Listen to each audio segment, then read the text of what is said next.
हजरत उमर फारूक जब अमीरुल मोमिनीन बनाए गए और मिंबर पे खड़े होकर खुतबा देने लगे, जैसे उन्होंने अल्हम्दुलिल्लाह कहा, एक नौजवान मजमे में खड़ा हो गया, कहने लगा उमर खुतबा नहीं देने दूंगा। कहा क्यों? पहले ये बताओ, आज नया कुर्ता पहन कर आए हो, ये नई कमीज पहन के आए हो, ये नई कमीज तुम्हें कहां से मिली है? तुम्हारी तनख्वाह तो बैतुल माल से इतनी नहीं है कि उसमें तुम नया कपड़ा सिला सको। आज ये नई चादर तुम्हारे जिस्म पर मैं देख रहा हूं, ये कुर्ता, ये कमीज तुम्हारे पास कहां से आया? हजरत उमर जवाब देते हैं कि इसका जवाब मैं नहीं दूंगा, मेरा बेटा देगा। आए मेरे बेटे उठो और जवाब दो कि ये नई कमीज, नया कुर्ता कहां से आया? बेटा उठता है और जवाब देता है, आए लोगों सुनो, बैतुल माल में बहुत सी चादरें आई हुई थी और उन चादरों में सबको मुसलमानों में बंटना था। तो वो चादरें जब बटी तो सबको एक एक चादर मिली, मेरे बाप को भी उसमें एक चादर मिली, सबको एक एक चादर दी गई, मेरे बाप को भी एक चादर मिली। उसी चादर की इन्होंने कमीज बना ली। हजरत उमर ने कहा, नौजवान क्या अब मैं खुतबा दे सकता हूं? तुमने मेरी सफाई मेरे बेटे की तरफ से सुन ली, अब जवाब दे, अब मैं खुतबा शुरू करूं? कहा नहीं। कहा क्यों? कहा अब तो मैं और उलझ गया हूं। कहा एक एक चादर सबको मिली, मुझे भी तो मिली थी। मैं दर्जी के पास गया, उस एक चादर में मेरी कमीज नहीं बनी। तुम तो हमसे डबल हो, तुम तो मोटे ताजे हो, तंदुरुस्त हो, हट्टे खट्टे हो। हम तो 5 फीट के हैं, तुम 6 फीट से भी ऊंचे हो, फिर तुम्हारी कमीज कैसे बन गई? हजरत उमर ने कहा, बेटे इसका भी जवाब दो। हजरत उमर का बेटा कहता है, लोगों और आए हिसाब लेने वाले तू भी सुन, मेरे बाप को एक चादर मिली थी, मुझे भी तो एक चादर मिली थी, सबको एक एक चादर दी गई, उसमें मेरा भी हक था, मुझे भी एक चादर दी गई। मैंने अपने बाप की कमीज में कई जोड़ लगे हुए देखे, पैबंद लगे हुए देखे, तो मुझे अपने बाप की कमीज पर बड़ा अफसोस होता था कि मेरे बाप के पास कोई कपड़ा नहीं है। तो मैंने अपने बाप को अपनी भी चादर दे दी, अपनी चादर और मेरी चादर, दोनों चादरें मिलाकर मेरे बाप ने कमीज बना ली। हजरत उमर ने कहा, नौजवान अब क्या कहते हो, अब मैं खुतबा दूं? वो नौजवान बैठ गया, अमीरुल मोमिनीन अब आप खुतबा दीजिए। अल्लाह की कसम मुझे फख्र है कि मेरा अमीर ऐसा है कि जिसने अमानत में खयानत नहीं की है, जिसने एक पैसे की भी अमानत में खयानत नहीं की है, कपड़े के एक तार की भी अमानत में खयानत नहीं की है। अब आप खुतबा दीजिए। मैंने ये सबके सामने इसलिए पूछा ताकि आपकी सफाई सबके सामने आ जाए। मेरे भाइयों, सबके सामने उस आदमी ने पूछा, हिसाब लिया और उमर फारूक ने सबके सामने हिसाब दिया। हिसाब जिंदों से लिया जाता है, मुर्दों से नहीं। मुर्दे तो मर गए, वो अपने कर्म जो किया है उसके हक वो भुगते। अच्छा किया तो अच्छा, बुरा किया तो बुरा, लेकिन जिंदों से हिसाब लिया जाता है। आप जिंदा कौम हैं, मुहासिबा करिए, मुहासिबा।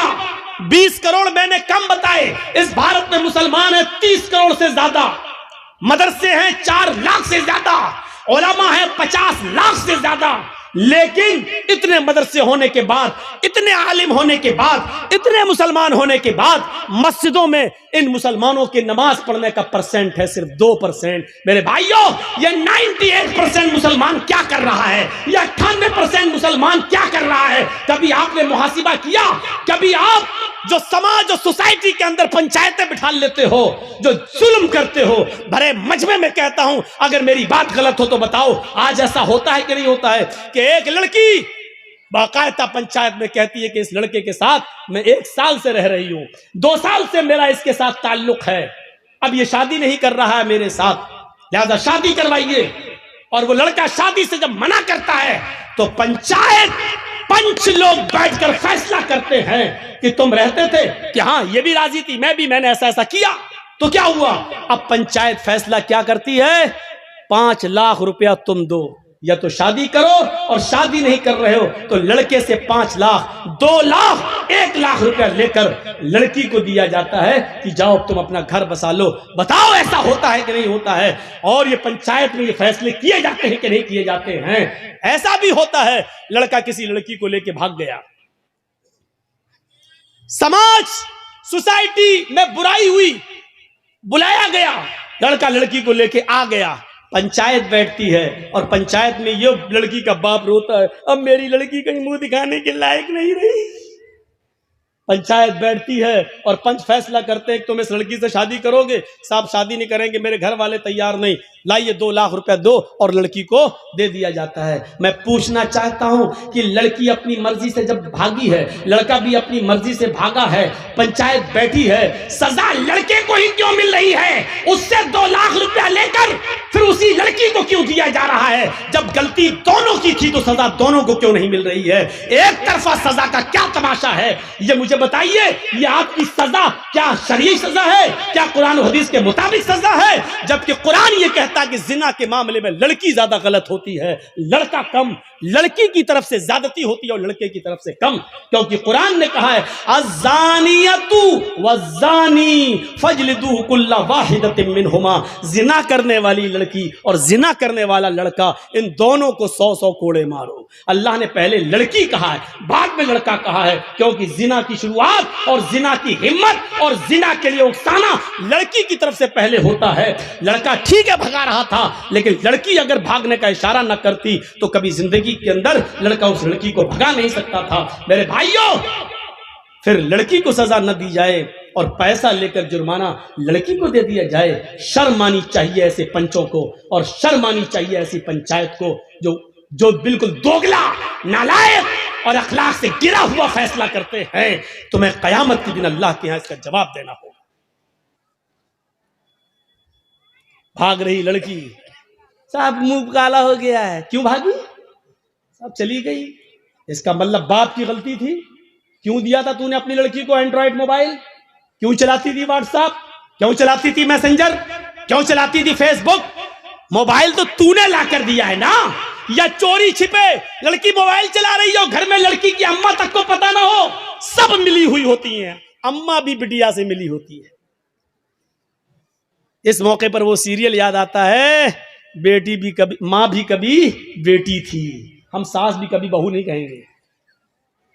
आज बेटी जो कर रही है, मां जानती है कि बेटी क्या कर रही है, क्यों? मां भी कभी किसी की बेटी थी। सर्दियों के लिए तो लड़कियां दुआ मांगती, अल्लाह जल्दी सर्दियां आए। क्यों मालूम है क्यों? क्योंकि गर्मियों में मोबाइल नहीं चला पाती हैं, सर्दियों में कंबल डाला, अंदर अंदर चल रहे हैं, अंदर सर्दियों की दुआएं मांगी जाती हैं। ऐसी लड़कियां भागेंगी नहीं तो और क्या होगा? अभी तुम सोच रहे हो कि मौलाना क्या करें? अभी कुछ दिन देखिए, अभी अगर अब फिर ये बदलती है 2024 में, अगर यही रवैया रहा तो अभी आप देखिए, अभी तो मुस्लिम लड़कियों का मुस्लिमों के साथ मामला है, अभी आप देखिएगा। अभी तो सिर्फ एक आदमी बदला है, उधर जाकर धर्म चेंज किया है। अभी तो आप और हमारी बेटियां जाएंगी और धर्म चेंज करेंगी, दूल्हा बदलेंगी। कोर्टों में एप्लीकेशनें पड़ी हुई हैं कि मैं फलां लड़के से शादी करना चाहती हूं, मुझे डर है कि मेरा बाप रोड़ा अटकाएगा, मेरा बाप रोड़ा अटकाएगा। 3 लाख मुस्लिम लड़कियों की एप्लीकेशनें आज कोर्ट के अंदर पेंडिंग में हैं कि मेरे लिए शादी का सरकारी बंदोबस्त किया जाए।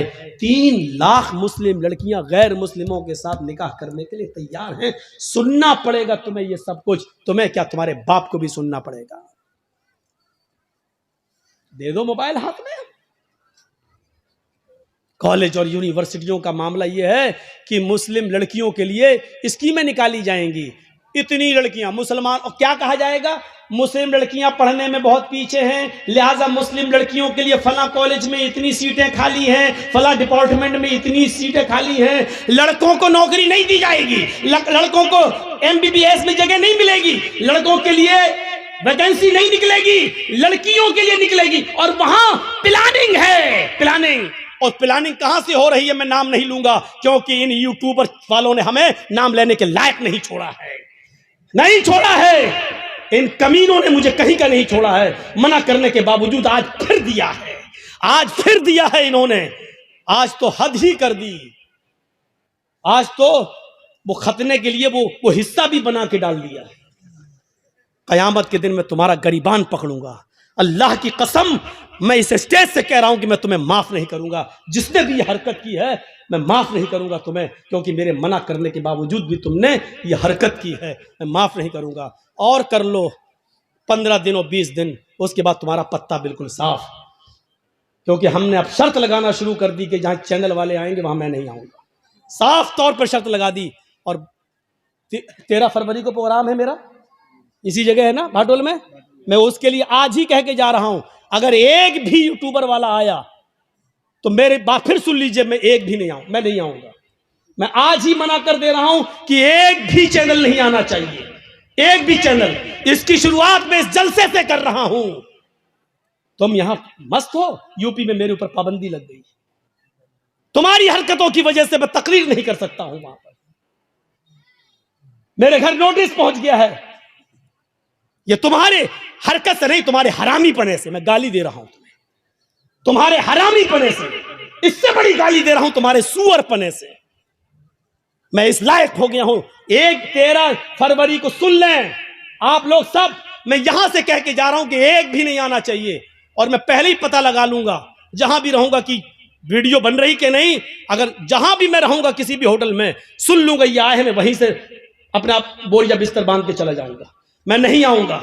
मैं आज कह दे रहा हूं, बिल्कुल साफ कह दे रहा हूं। और कल जहां जलसा होगा उधर भी बोलूंगा, परसों हर जगह भी मैं ये बोलूंगा।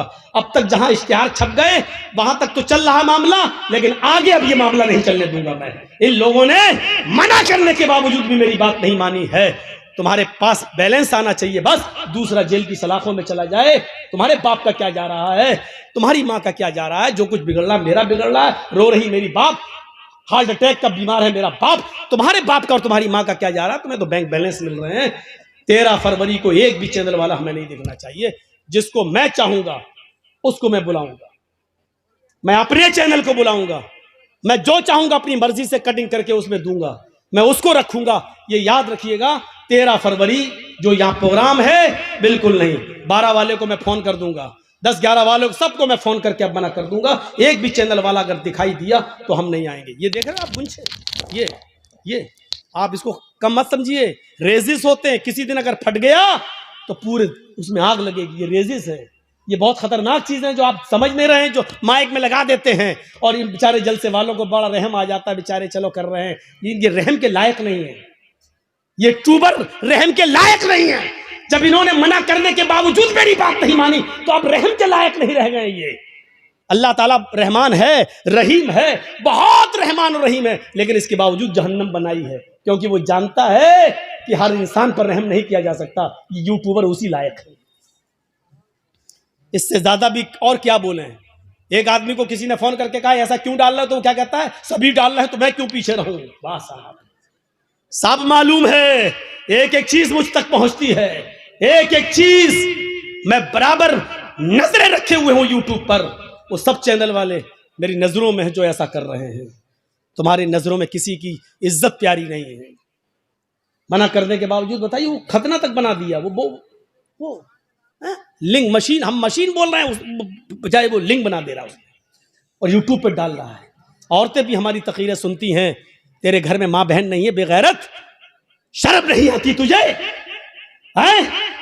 तू ऐसी चीज उसमें बना के डाल रहा है कि लड़कियां भी हमारी तकरीरें सुनती हैं, वो देख के शर्मा जाए।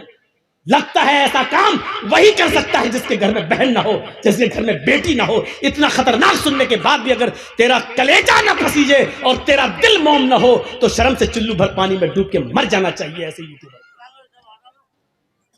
आप भी रहने दो, अब इनका इलाज कर दिया मैंने। आज हम ऐसी चीजें बोल ही नहीं रहे, क्या डालेंगे ये।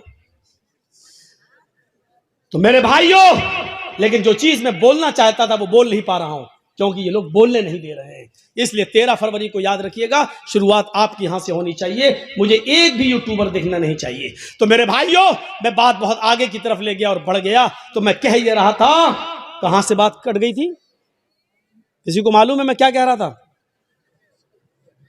सब सो रहे थे? हाँ? क्या लड़की का मैटर? तू तो छोटा, तुझे कैसे मालूम लड़की का बेटा? देखो इतना सा रखा था लड़की का बेटा। क्या कह रहा था? अरे छोड़िए धर्म परिवर्तन। तो मेरे भाइयों, सबसे सख्त अजाब उस आदमी को होगा, इन्ना शद्दन नास अज़ाबन यौमल क़यामत अल मुसव्विरून, तस्वीर बनाने वालों। तो मैं भाइयों, यहां से आप बात को रखिए, अल्लाह का शुक्र अदा कीजिए कि आप इस्लाम से जुड़े हुए हैं और इस चीज की कद्र कीजिए और याद रखिए ये किरामन कातिबीन हमारे एक एक हरकत को लिख रहे हैं और नोट कर रहे हैं। हमें और आपको सबको इसका हिसाब किताब देना है। अल्लाह रब्बुल आलमीन के यहाँ रिकॉर्ड हो रहा है, हमारा सब कुछ रिकॉर्ड हो रहा है। और इसके बाद एक चीज और बताना चाहता हूं मैं आपको। मैं कह ये रहा था कि हिसाब कितना किया है। बेटा सही बन रही वीडियो, घबराओ नहीं। तुम्हारे चैनल में आज 80,000 रुपये आएगा इस महीने का। इसको अभी पूछो मैं क्या कह रहा था तो नहीं मालूम है इसको, लेकिन ये देखने आया कि सही बन रही कि नहीं वीडियो। इतना डांटने के बाद भी हरामी पना देखिए आप और सुअर पना देखिए, ये हाल है इनका। सोचिए आप, मुझे आदत पे आना पड़ रहा है। मैं सोच रहा था उम्र बढ़ गई, अब अपने अंदर संजीदगी लाओ, लेकिन आप लोगों ने लाने नहीं दिया। अभी भी देख रहा सही बन रही कि नहीं बन रही है। शर्म आनी चाहिए, शर्म। तो मेरे भाइयों, मैं कह यही रहा था कि हमें और आपको एक एहसास पैदा होना चाहिए। 4 लाख मदरसे, यहां से मेरी बात कट हुई थी। परसेंट कितना? 2%। उलमा 50 लाख, मुसलमान 30 करोड़। हैसियत क्या? परसेंटेज कितने नमाजी 2। 98% क्या कर रहे हैं? सोचिए 98% क्या कर रहे हैं? गुस्सा जिद्दों को आता है, मुर्दों को नहीं। आपको गुस्सा आना चाहिए। मैं नहीं कहता हूं गुस्सा नहीं आए, मुझे गुस्सा आ रहा है ना, गुस्से को पालो, गुस्से को परवान चढ़ाओ। गुस्सा जिंदों को आता है, मुर्दों को नहीं। लेकिन ये गुस्सा आपको इसके ऊपर नहीं आना चाहिए जिसने धर्म परिवर्तन कर लिया। गुस्सा आपको इसके ऊपर नहीं आना चाहिए कि ऐसा हो रहा है वैसा हो रहा है ना, नहीं। गुस्सा इस बात पे आना चाहिए कि आपकी बीवी ने सुबह फजर की नमाज पढ़ी या नहीं पढ़ी है। नहीं पढ़ी है तो गुस्सा आना चाहिए। आपका बेटा 10 साल से बड़ा है, नमाज पढ़ने नहीं गया, बिस्तर पे सो रहा है, आपको गुस्सा आना चाहिए। नमाज क्यों नहीं पढ़ी? आपको गुस्सा आना चाहिए, इस बात पे गुस्सा आना चाहिए आपको। आपका बेटा शराब पीकर घर में आया, आपको गुस्सा आना चाहिए। ऐसा क्यों किया? आप गुस्से को पालिए, परवान चढ़ाइए और बच्चों को पढ़ाइए और लिखाइए, क्योंकि पढ़ाने और लिखाने के साथ ही आप एक अच्छा इंसान बना सकते हो अपने बच्चों को। तो मेरे भाइयों, गुस्सा जिंदों को आता है, मुर्दों को नहीं। आप गुस्सा, लेकिन गुस्सा जहां आना चाहिए वहां आपको आना चाहिए, हर जगह गुस्सा नहीं। मुझे जायज बात पे गुस्सा आया, यहां गुस्सा आना चाहिए। आपको भी जायज बातों पे गुस्सा आना चाहिए। अल्लाह के रसूल को भी गुस्सा आता था, और गुस्से का तो हाल ये था कि अल्लाह के नबी के जब गुस्सा आता था तो हत्ता मर्रत आईना, आपकी दोनों आंखें सुर्ख हो जाया करती थी। सहाबा कहते हैं अल्लाह के रसूल को जब गुस्सा आता था तो ऐसा लगता था जैसे अनार का जूस किसी ने मोहम्मद रसूलुल्लाह की आंखों में डाल दिया है, इतनी लाल हो जाती थी आंखें। हजरत उमर ने हिसाब दिया, आप भी हिसाब देना सीखिए। और याद रखिए, कुरान की आयत है, वमन अअरज़ अन ज़िक्री फ़इन्न लहू मईशतन ज़न्का। आज हम दौड़ रहे हैं 2 रोटी मिल जाए, और 2 रोटी के लिए हम क्या क्या कर रहे हैं। सोचिए, समंदर में एक विहील मछली है, विहील मछली समंदर में 40 टन गोश्त खाती है। एक दिन में 40 टन मछलियों को, 40 टन। आप सोचते जाइए, 40 किलो का एक मन होता है, हैं? और 100 किलो का 1 कुंटल होता है, 10 कुंटल का 1 टन होता है। 40 टन गोश्त खाती है। मेरा रब उस मछली को भी भूखा नहीं सोने देता है जो एक दिन में 40 टन गोश्त खाती है। आए 2 रोटी खाने वाले, आए 2 मुट्ठी चावल खाने वाले, तू इतना परेशान क्यों है? तू इस 2 रोटी को कमाने के लिए किसी को धोखा दे रहा है, किसी के साथ गद्दारी कर रहा है। अपनी दुकान खोले बैठा है, मोबाइल का मैकेनिक है, किसी ने मोबाइल संभालने के लिए तुझे दिया, तुझे मालूम है कि 100 रुपए की लागत में ये मोबाइल संभल जाएगा, लेकिन तूने उससे 1000 मांग लिए। इसकी आईसी बिगड़ गई, इसकी ये बिगड़ गई, उसकी वो बिगड़ गई, ये चेंज करना पड़ेगा, वो चेंज करना पड़ेगा। हिसाब किताब जोड़ के आपने 1000 बता दिया और मामला 800 पे डन हो गया। ठीक है, हम 800 दे देंगे, 700 दे देंगे। आपने सोचा कि 100 की लागत है, 700 दे रहा है, 600 तो बच रहा है।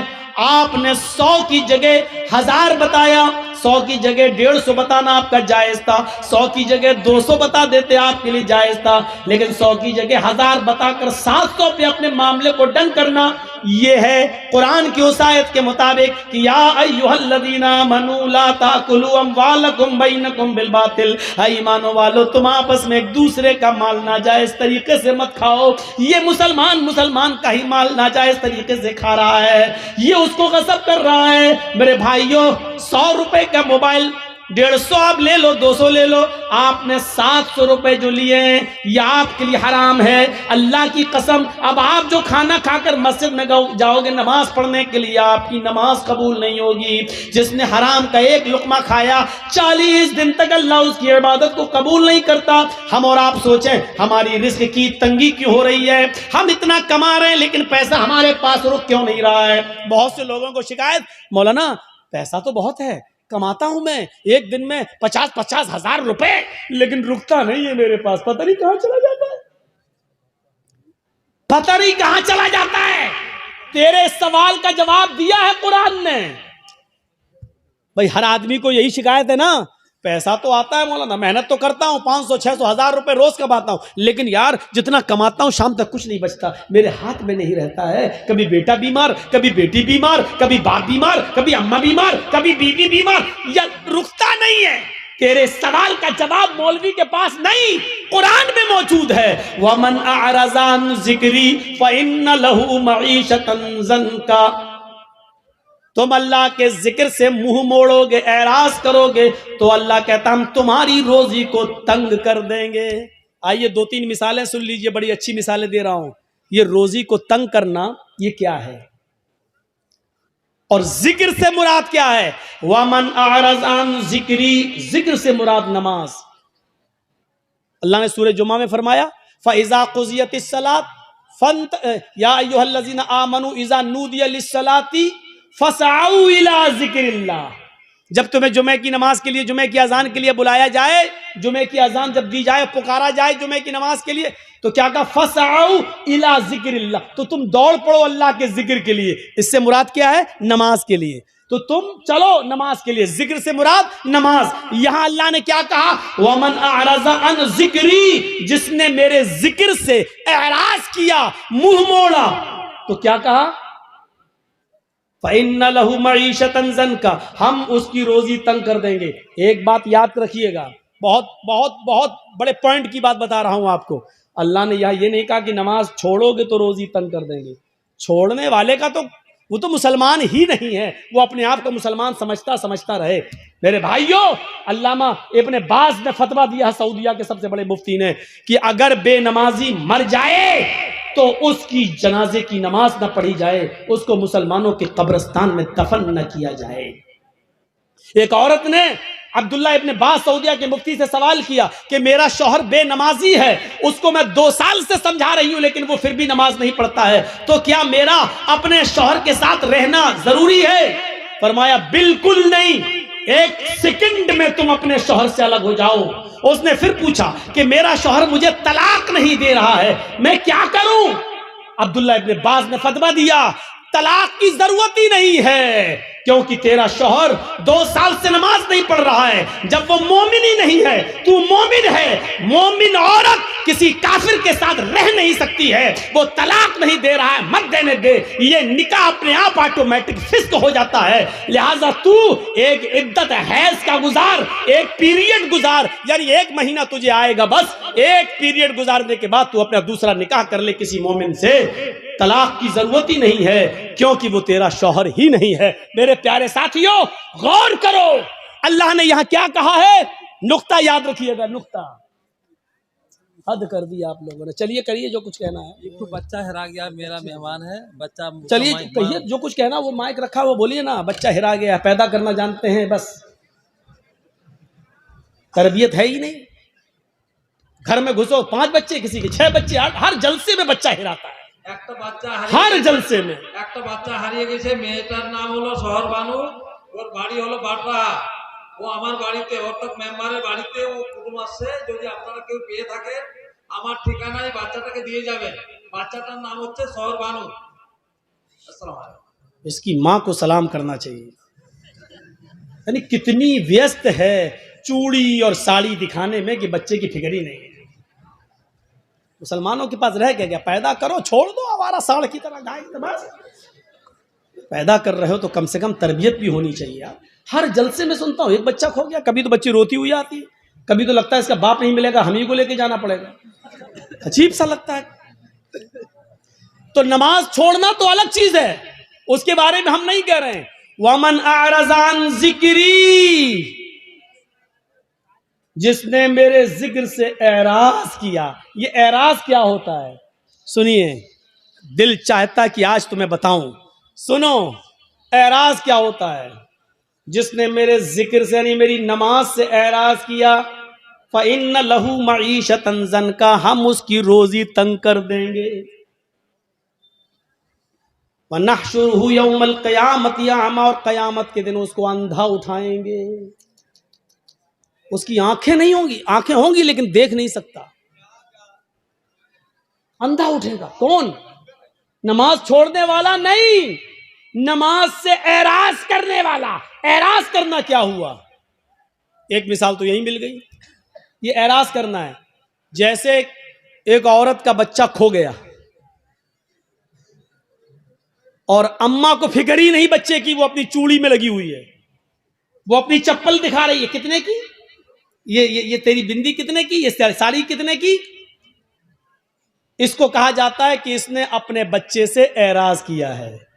ये है, यानी बच्चे को फेंका नहीं है, हटाया नहीं है, छोड़ा नहीं है, लेकिन बच्चे की फिक्र नहीं है। ये क्या हुआ? एराज करना। मसलन एक बच्चा, दूध पीता बच्चा बिस्तर पे रो रहा है, मां को मालूम है कि भूखा है, लेकिन उठाकर अपने बच्चे को अपनी पिस्तान से लगा के दूध नहीं पिला रही है, बल्कि वो टीवी देख रही है। वो रो रहा है, ये सीरियल निकल जाएगा तो वो रो रही। इसको कहते हैं कि इसने अपने बच्चे से एराज किया है। देखो बच्चे को छोड़ नहीं रही है, फेंक नहीं रही है। इसी तरीके से नमाज से एराज करना क्या है? नमाज को आदमी इनकार नहीं कर रहा है कि नमाज नहीं पढ़ना चाहिए, पढ़ता है, लेकिन अजान हो रही है मस्जिद की तरफ नहीं आ रहा है, अजान हो रही है कैरम बोर्ड खेल रहा है, अजान हो रही है मैच देख रहा है, अजान हो रही है टीवी में मसरूफ है। एक आदमी के घर में आग लग गई है, उसका घर जल रहा है, लेकिन वो क्रिकेट खेल रहा है, क्रिकेट खेल रहा है। अब घर जल जाए, जबकि उसको फिक्र होनी चाहिए दूसरे घर की, इंतजाम करने की, आग बुझाने की, लेकिन वो ना आग बुझा रहा है, ना आ रहा है, बल्कि मैच खेलने में मसरूफ है या किसी और काम में मसरूफ है। तो इसको क्या कहेंगे? इसने अपने घर से एराज किया है। मान लीजिए जर्जी साहब की बीवी एडमिट हो जाए, डिलीवरी हो रही हो, डॉक्टर कहे मां या बच्चे में से किसी एक को बचाया जा सकता है, जर्जी साहब भाटोल में स्पीच दे रहे हैं। ठीक है डॉक्टर साहब, जो होगा होगा, वो तो तकदीर में, मरना होगा मरेगी, जिंदा होगी। और हम जलसा करने में लगे हैं, दूसरों को लगा दिया। ये हुआ बीवी से एराज करना। अरे जलसे बाद में हो जाएंगे, पहले तुम इंसानियत निभाओ वहां जाकर। तो एराज समझ गए ना? बच्चे को दूध की जरूरत है, मां रो रहा है और मां देख रही है, कभी सास भी कभी बहू थी, नाटक। तो क्या कहा जाएगा कि ये बच्चे से एराज कर रही है। कुरान ने यही कहा, वमन अरज़ अन ज़िक्री फ़इन्न लहू मईशतन ज़नका, जो भी अपने मेरे जिक्र से एराज करेगा, नमाज से एराज करेगा, हम उसकी रोजी को तंग कर देंगे। वो आदमी कमाएगा लेकिन उसकी कमाई उसके पास रुकेगी नहीं। आज जिनके घरों में पैसा रुकता नहीं, आता तो बहुत है लेकिन रुकता नहीं, कभी बच्चा बीमार, कभी बीवी बीमार, कभी बेटी बीमार, कभी इसमें खर्च, कभी उसमें खर्च, वो अपने गरीबानों में झांके। ऐसा तो नहीं कि नमाज के वक्त वो चाय की होटलों में बैठे हों, नमाज के वक्त कैरम बोर्ड खेल रहे हों, नमाज के वक्त खेत जोत रहे हों, नमाज के वक्त मस्जिद के बजाय वो किसी और काम में लगे हुए हों, क्योंकि कुरान ने कहा है जो नमाज से एराज करेगा वो हम उसकी रोजी को तंग कर देंगे। ये रोजी तंग, ये तो दुनिया में होगा, रोजी तंग दुनिया में होगी, और आखिरत में इसकी सजा क्या होगी? वनहशुरुहु यौमल क़यामति आमा, और क़यामत के दिन हम उसको अंधा उठाएंगे।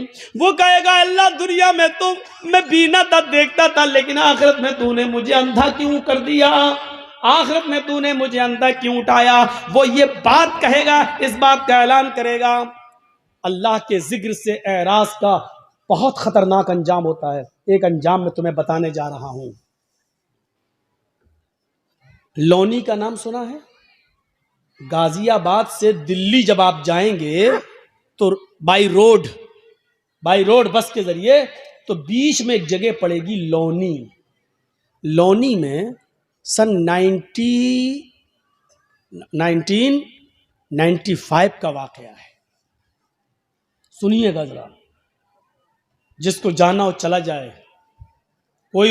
आज मैं रोकूंगा नहीं, लेकिन इतनी गुजारिश है कि इस वाकये को सुन के जाए। छोटा सा है, 2 सगे भाइयों की शादी होना थी। लोनी मुसलमानों का एक बहुत अच्छा इलाका था, उसमें मुसलमानों की तादाद बहुत अच्छी खासी है, और उसके कुछ लोग दिल्ली में भी बड़ी बड़ी कोठियां और फ्लैट बनाकर रह रहे हैं, और लोनी में भी बहुत बड़ी बड़ी अमीर पैसे वाले लोग मुसलमानों में उनकी कोठियां बनी हुई हैं। सन 95 की बात बता रहा हूं मैं कि 2 सगे भाइयों की शादी होनी थी, और जिस गांव में उनकी बारात जानी थी उस गांव में 2 लड़कियां उसी गांव की थी। घर अलग अलग था लेकिन गांव एक ही था। इन दोनों लड़कों ने कहा, इन दोनों सगे भाइयों ने, चलिए कल हमारी बारात जाएगी, क्यों ना आज की रात हम नाच गाने में गुजारें। इन लोगों ने, इन दोनों भाइयों ने सन 1995 के अंदर दिल्ली के मशहूर जगह जो रेड लाइट एरिया कहलाता है, जहां तवाइफें रहती हैं, गाड़ी बुक करके 8-10 तवाइफों को बुलाया। 8-10 तवाइफें जब इस घर में आती हैं लोनी में, और फिर नाच और गाना चलता है। लड़के के यार दोस्त, लड़कों के यार दोस्त भी आए हुए हैं, और पूरी रात नाच चलता है, पूरी रात गाना चलता है। देखिए तो वो क्या हो गया, ओ भैया चाय वाले, हमें तो लगा आग लग गई भाई। चाय वाला भी कमाने में लगा, जलसा सुन रहे हैं। बताइए सुनेंगे, जो चाय पी रहे होंगे वहां बैठ के सुनेंगे। फिल्म हॉल में तो पेशाब भी रोक के बैठ जाते हैं यहाँ बेचारे। अफसोस होता है अल्लाह, मुझे सिर्फ बिहार बंगाल में कहना पड़ता है, कभी हैदराबाद में हमें कभी किसी को कुछ नहीं कहना पड़ा, महाराष्ट्र में कभी नहीं कहना पड़ा, कश्मीर में कभी नहीं कहना पड़ा, तमिलनाडु में कभी नहीं कहना पड़ा, पंजाब हरियाणा राजस्थान कभी किसी को नहीं कहना पड़ा। ये सब हमें यहाँ कहना पड़ता है, इन 2 में 3 में, बिहार बंगाल झारखंड, इनके अलावा कहीं नहीं किसी को डांटना पड़ता, ना फटकारना पड़ता। बहुत सिस्टम, मौलाना लोगों के लिए भी रास्ता अलग से, पब्लिक एक भी ना सेल्फी ले सकते, ना अलग से ले गए अलग से लाए, उनका अलग रास्ता, औरतों का रास्ता अलग, मर्दों का अलग, ना औरतें मर्दों में मिल पाएंगी ना मर्द औरतों में मिल पाएंगे। बड़ी अजीब सिस्टम होती है यहाँ तो, पता नहीं क्या सिस्टम है। वो चाय बेच रहा है, वो देखो वो उड़ के भाग रहा है, देखिए अब उसको पेशाब लग रहा है। ये सूरत हाल होती है यहाँ पर, क्या किया जाए। सामने से और उठते हैं तो और तकलीफ होती है मुझे यार। एक बार हैदराबाद के अंदर एक आदमी आया, सामने से उठा, मैंने समझा पेशाब करा, सीधे स्टेज पे आया, माइक पकड़ लिया मेरा, उठा के फेंक दिया पूरा माइक। ऐसा बोलता है लगाम, कुर्सियां फेंकी, अंडे चले, टमाटर फूटे, आलू, ये सब। तो उसी वक्त से डर लगने लगा, जो भी उठता मुझे लगता कहीं माइक ना पकड़ ले। भाई जो चीज दिमाग में बैठी है वो इतनी आसानी से नहीं निकल सकती है ना। मैं भी इंसान हूं, तो मत उठा करो, उठना हो तो पीछे बैठा करो। अब ये देखो, ये देखो, हद हो गई। इन्ना लिल्लाहि व इन्ना इलैहि राजिऊन। फिर मिसाल देना पड़ती है कुत्ते की पूंछ वाली। 100 साल तक रखो सीधा करने के लिए पाइप में, 100 साल के बाद निकालो तो सीधी हो गई होगी, नहीं वो टेढ़ी ही निकलेगी। वही हाल होता है अल्लाह के बंदे। तो वो रात भर नाच चला। सुनो बड़ा जबरदस्त वाकया। रात भर नाच चला, रात भर गाना चला, और इतनी रात चला कि पूरी सुबह सादिक हो गई और मुअज्जिन ने अजान की आवाज दे दी। अल्लाहु अकबर, अल्लाहु अकबर। तवाइफों के अंदर इतना एहतराम था कि जैसी अजान की आवाज आने लगती है, मस्जिद के अंदर से तवाइफों ने नाचो गाना छोड़ दिया, वो रुक गई। लेकिन इन दोनों लड़कों ने, जिनके सर पर आज सेहरा बंधेगा, इन दोनों लड़कों ने उन तवाइफों से पूछा, ये पायलों की छनकार क्यों रुक गई है, ये नाच न क्यों बंद हो गया है। उन तवाइफों ने कहा, नौशे मियां, अजान हो रही है, हम लोग भी मुसलमान हैं, अगरचे गलते काम करते हैं, लेकिन इतना तो जानती हूं कि अजान का एहतराम होना चाहिए।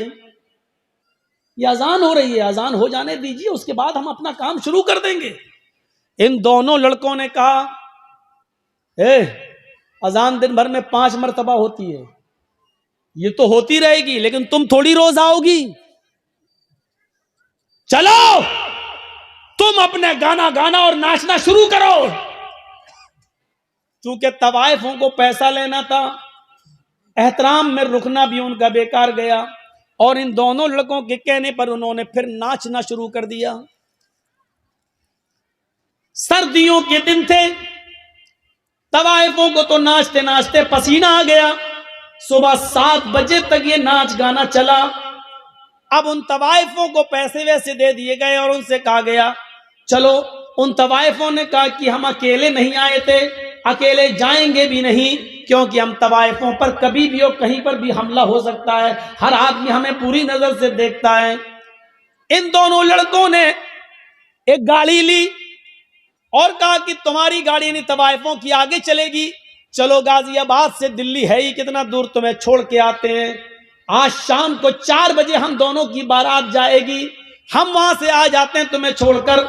तवाइफों की गाड़ी आगे आगे चल रही थी, इन दोनों भाइयों की गाड़ी पीछे पीछे चल रही थी। इन दोनों भाइयों की गाड़ी पीछे पीछे चल रही थी। कोहरा था, उस दिन मौसम बड़ा ठंडा था। तवाइफों की गाड़ी किसी तरीके से निकली और उसके बाद सामने से एक तेज रफ्तार ट्रक आ गया।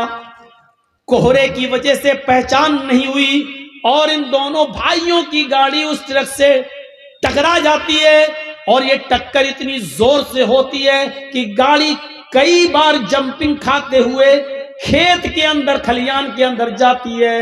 उन दोनों भाइयों के सर कुचल जाते हैं, सीना बाहर आ जाता है, भेजा निकल जाता है। उन दोनों भाइयों को मैं पहचानना मुश्किल हो गया कि बड़े भाई की शक्ल कौन सी है और छोटे भाई की शक्ल कौन सी है। कपड़े जो पहने थे उन कपड़ों की वजह से अलग अलग किया गया कि ये इसका है, ये इसकी है। मेरे प्यारे साथियों, अल्लाह के जिक्र से एराज का अंजाम आपने देखा है, क्या हुआ है।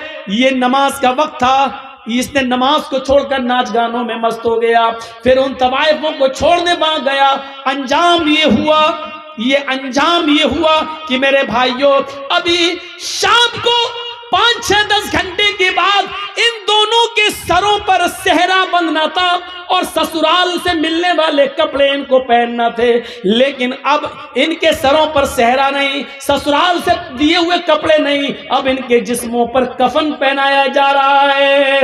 गौर कीजिए, थोड़ी देर में कितनी हैसियत बदल जाती है। अभी कुछ देर के बाद इनको ससुराल की तरफ से मिलने वाले कपड़े पहनना थे, लेकिन अब इनको सफेद रंग का कफन पहनाया जा रहा है। अभी कुछ देर के बाद अभी इनको ससुराल की तरफ बारात लेके निकलना था, लेकिन अब ये बारात लेकर नहीं बल्कि कब्रिस्तान की तरफ निकलने वाले। अभी इनका सफर एक लड़की के गांव में होने वाला था, अब इनका सफर कब्रिस्तान की तरफ हो गया है। गौर कीजिए अल्लाह के जिक्र से एराज का नतीजा क्या निकलता है मेरे भाइयों।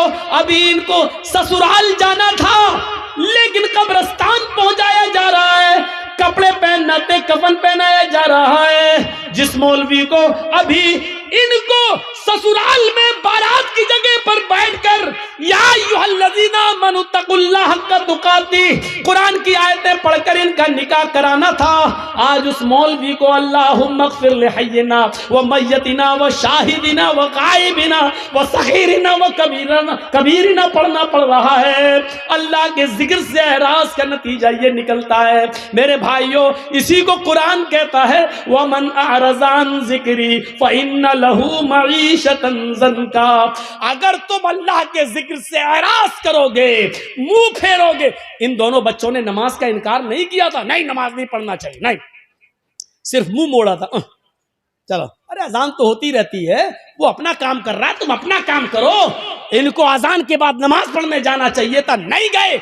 ये तवाइफों का नाच देखते रहे। यही है एराज़। जैसे दूध पिलाने वाली माँ अपने दूध पीते बच्चे को छोड़कर टीवी देखने लगे तो कहते ये बच्चे को से मुंह मोड़ रही है, बच्चे से एराज़ कर रही है। यही है नमाज से एराज़ करने का नतीजा मेरे भाइयों। नमाज वो बिल्कुल छोड़ता हो वो मुसलमान ही कहाँ है, लेकिन ये नमाज छोड़ते नहीं थे, पढ़ लेते थे, लेकिन अजान के वक्त नहीं, अव्वल वक्त नहीं, अजान के वक्त किसी और काम में लगे हुए हैं। यानी नमाज से ज्यादा अहमियत किसी और चीज को देना मेरे भाइयों, ये एराज़ करना है, ये एराज़ करना है। आप या बिना मतलब के बैठे हैं, कुछ नहीं है, आप तकरीर सुन रहे हैं, जर्जीस को सुन रहे हैं, आपको ना पेशाब लग रहा है न कोई परेशानी है, लेकिन आपको सिर्फ चाय की लौक लग रही है या बीड़ी की आपको लौक लग रही है, आप उठकर वहां चले गए और बीड़ी पीना चाहते हैं। इसको कहा जाता है तकरीर से एराज़, इसको कहा जाता है कुरान और हदीस से एराज़। इसको छोड़कर उसको अहमियत दे रहे हैं, इसको कहा जाता है पीठ दिखाना, इसको कहा जाता है मुंह मोड़ना। तो यही उन लोगों ने किया था। आप तकरीर सुनने आए हैं, मुंह नहीं मोड़ रहे हैं, लेकिन बीड़ी की लौक लग रही है, पीछे चले गए बीड़ी पीने लगे। हाँ, आए तो थे सुनने, लेकिन बीड़ी की लौक ने आपको तकरीर नहीं पीछे ले गया। इसका मतलब यह है कि आपकी नजर में बीड़ी की अहमियत ज्यादा है, कुरान और हदीस की कम है। इसीलिए इसी तरह मेरे भाइयों, अजान हो रही है और आप खेत जोत रहे हैं, अजान हो रही है और आप कपड़ा सिल रहे हैं, अजान हो रही है आप कैरम बोर्ड खेल रहे हैं, अजान हो रही है आप इंडिया पाकिस्तान, इंडिया ऑस्ट्रेलिया का मैच देख रहे हैं और जमात जा रही है। इसी को कहते हैं नमाज से मुंह मोड़ना, इसी को कहते हैं नमाज से एराज़ करना। और वमन अअरज़ अन ज़िक्री फ़इन्न लहू मईशतन ज़न्का। अगर तुम हमारे जिक्र से, हमारी नमाज से मुंह मोड़ोगे, एराज़ करोगे, तो हम तुम्हें तुम्हारी रोजी को तंग कर देंगे। और रोजी के साथ साथ अल्लाह ने जिंदगी को तंग कर दिया। देख लीजिए उन दो नौजवानों का हश्र क्या हुआ। ये किसी के साथ भी हो सकता है, हमारे और आपके साथ भी हो सकता है। मेरे भाइयों, आप कितने भी अच्छे काम कर लें, लेकिन इतना याद रखिएगा, आखिरी वक्त में काम अच्छा होना चाहिए। आखिरी वक्त में काम अच्छा होना चाहिए। क्या आपको मालूम नहीं, बुखारी शरीफ की उस हदीस को देखिए, एक सहाबी ओहद के मैदान में लड़ रहे हैं, सबसे पहले तीर उन्होंने काफिर पे चलाया, सबसे ज्यादा बहादुरी उसी ने दिखाई। लेकिन एक सहाबी ने अल्लाह के नबी से कहा, अल्लाह के रसूल माशाअल्लाह, देखो कितना अच्छी तरीके से लड़ रहे हैं, सबसे पहले तीर उन्होंने चलवाया, सबसे पहले काफिर पर हमला उसी ने किया, माशाअल्लाह देखिए कितना खूब लड़ रहे हैं। अल्लाह के नबी ने फरमाया, हाँ लड़ तो रहे हैं, लेकिन है तो वो जहन्नमी। बुखारी शरीफ की हदीस के सफ़े पर देखिएगा, किसके बारे में कह रहे हैं? सहाबी के बारे में। किसके बारे में कह रहे हैं? जो लड़ रहा है उसके बारे में, मैदान जंग में। ये सहाबी कहते हैं, मेरा दिमाग चौंक गया।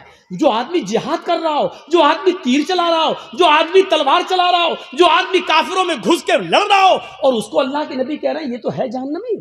वो कहते हैं कि मुझे फिक्र हुई किस तरह चल के देखें कि आदमी कैसे जहन्नमी है।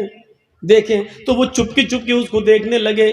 वो आदमी लड़ते लड़ते कई लोगों को मारता है, लेकिन इसके भी जख्म हो जाते हैं, तीर इसको भी लगा, तलवार इसको भी लगी, ये भी जख्मों से चूर होकर गिर पड़ा एक जगह। और इतने जख्म हो गए, इतनी जगह इस पर तलवारें मारी गईं कि ये तड़पने लगे सहाबी।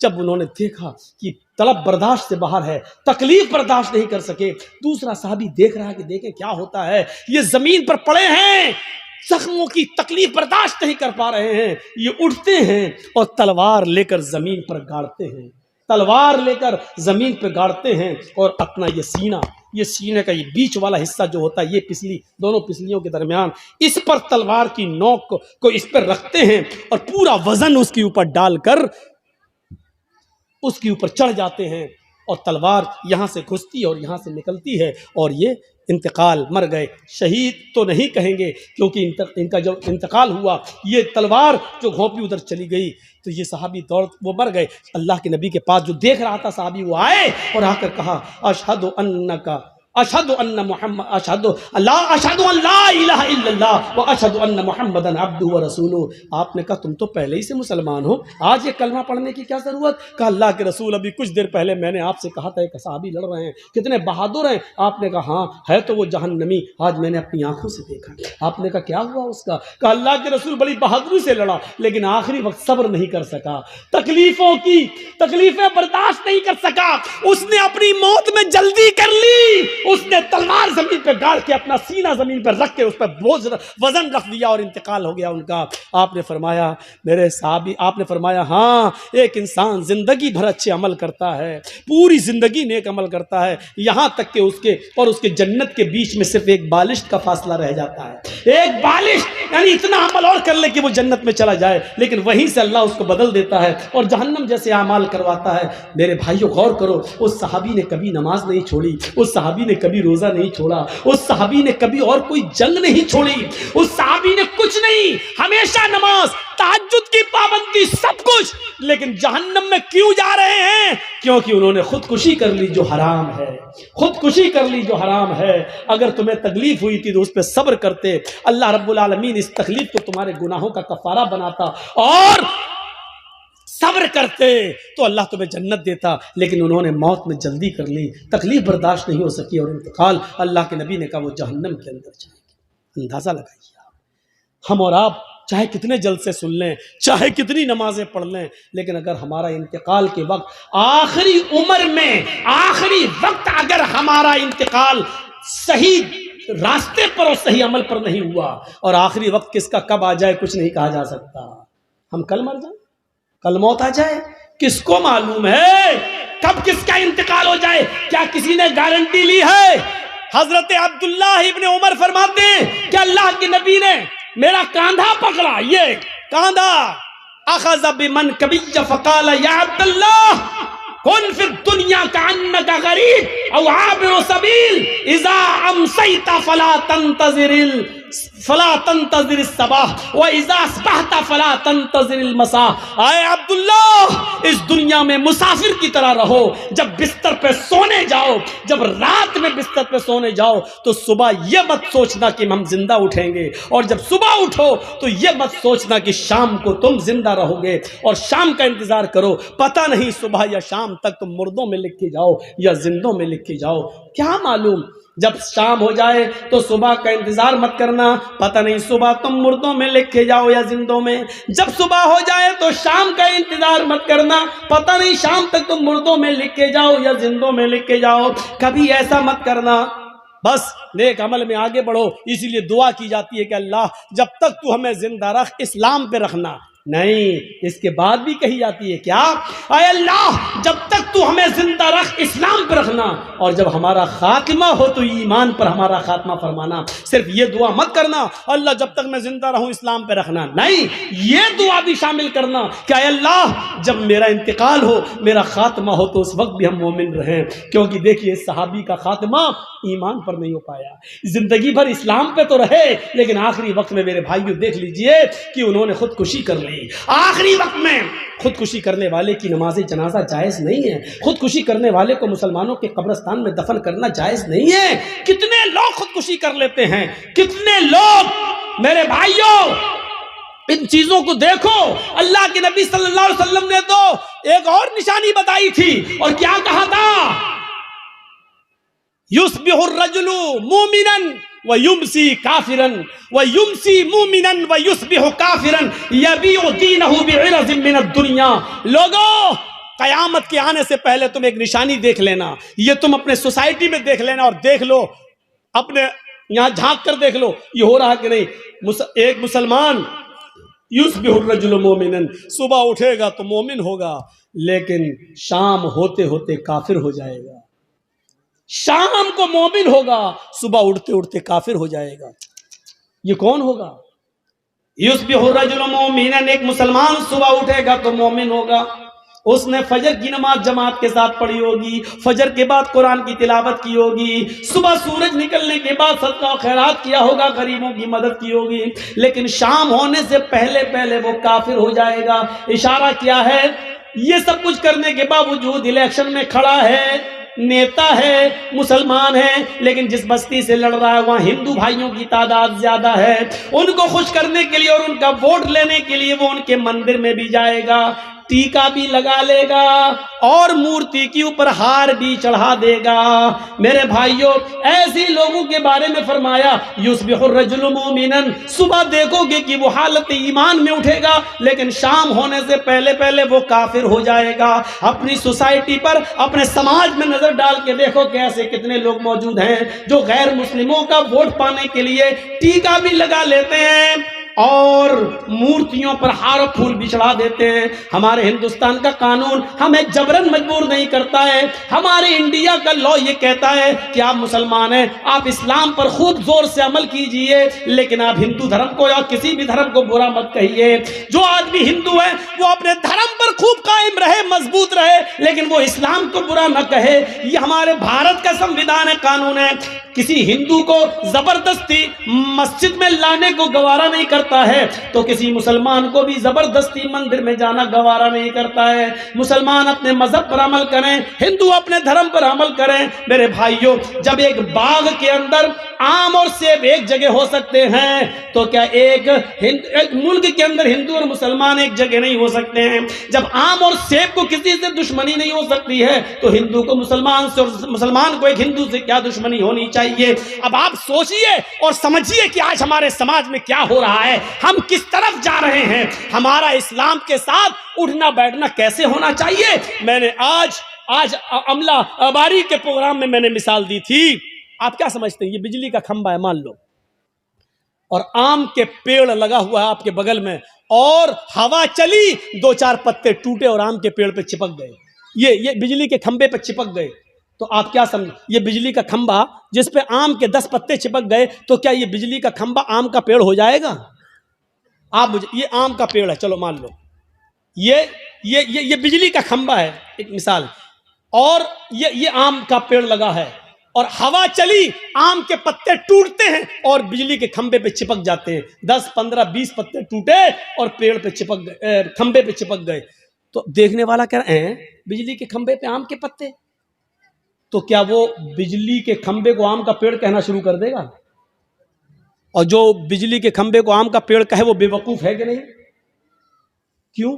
अरे चंद पत्ते टूटकर उस पर चिपक गए तो बिजली का खंभा आम का पेड़ कैसे हो सकता है?